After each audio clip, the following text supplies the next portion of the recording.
Good morning. I almost feel like I'm at school again. But I know I'm not because I see you dressed so beautifully. So I know that I'm at church. Well, my story is about a little boy who lived a long, long ways away in what we call the Solomon Islands.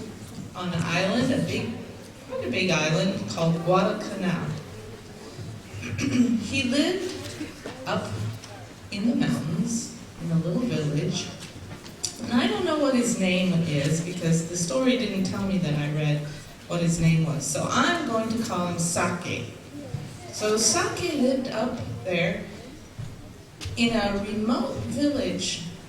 He'd never traveled anywhere. He didn't know anything about anybody else except in his village. But when he looked down from the mountains, in the distance he could see the great big ocean. And in his heart, as he grew, he wanted some adventure. So he said, I want to go see what's out there. I want to explore what's out there among the trees and down there by the ocean. So one day, when he was a little older, he started to walk. He wandered away from the village.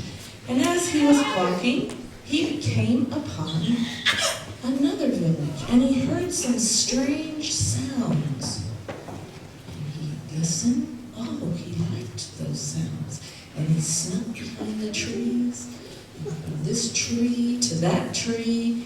And finally he could see there was a big building, and in front of the building there were some wooden benches, and around there were a lot of children singing.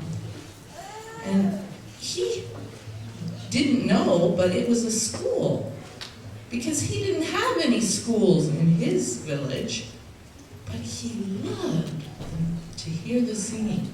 So he hid there, he listened and listened. You know, he stayed there and hid for 3 days, listening every time the children came out there to sing.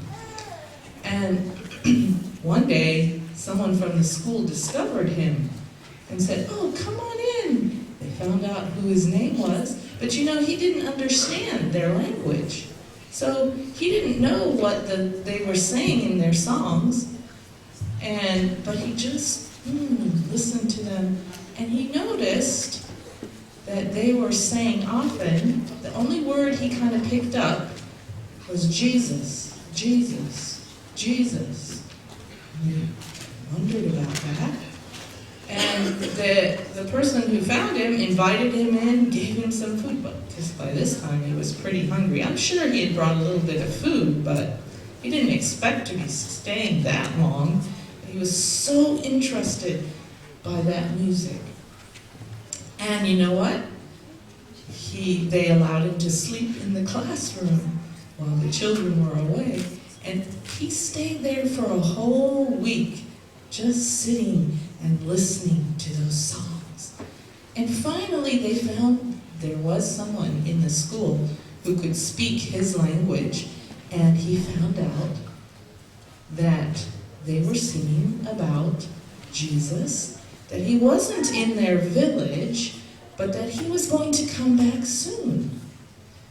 So finally, after a week, he decided to go back to his mountain village because he thought, oh, they're going to worry about me up there. So he walked back up to the village, singing all the way. Now, he didn't learn the words. He didn't know the words to the song except for Jesus.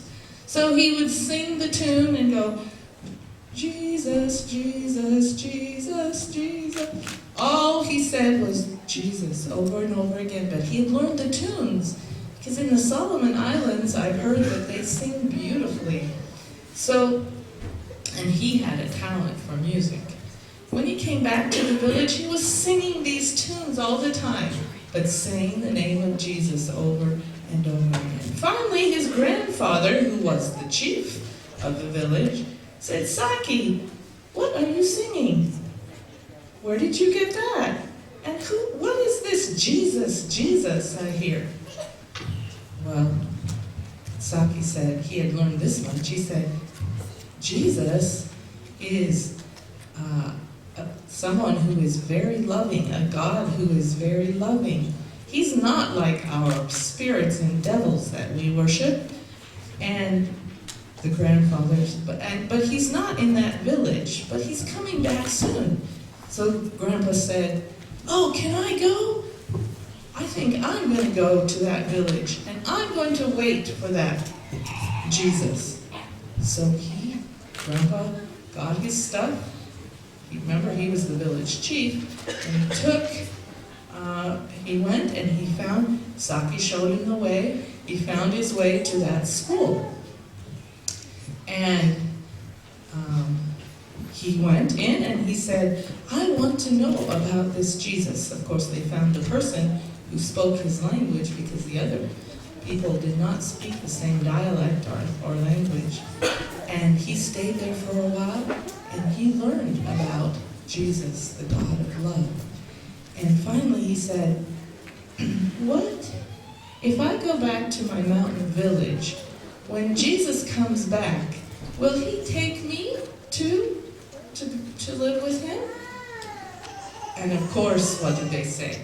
Yes. Of course, yes, he will take you back, but that is if you give your heart to him. But you cannot worship the other gods that you worshipped before, because you cannot love Jesus and love those other gods, the enemy of Jesus.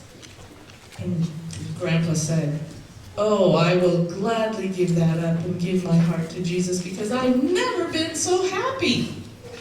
So, Grandpa, but he said, can somebody come, or some of you come and teach my village about Jesus and his love? Do you think they said no? Of course not. They wanted to go. And so Grandpa went back, and every week some of the students would go up there and share Jesus' love. And of course, what did they teach the children? The words to those songs about Jesus. You're right. Not just talk, but they started to learn to sing those songs. And Saki finally learned all the words to them. And this happened in the year 2005, and in 2006,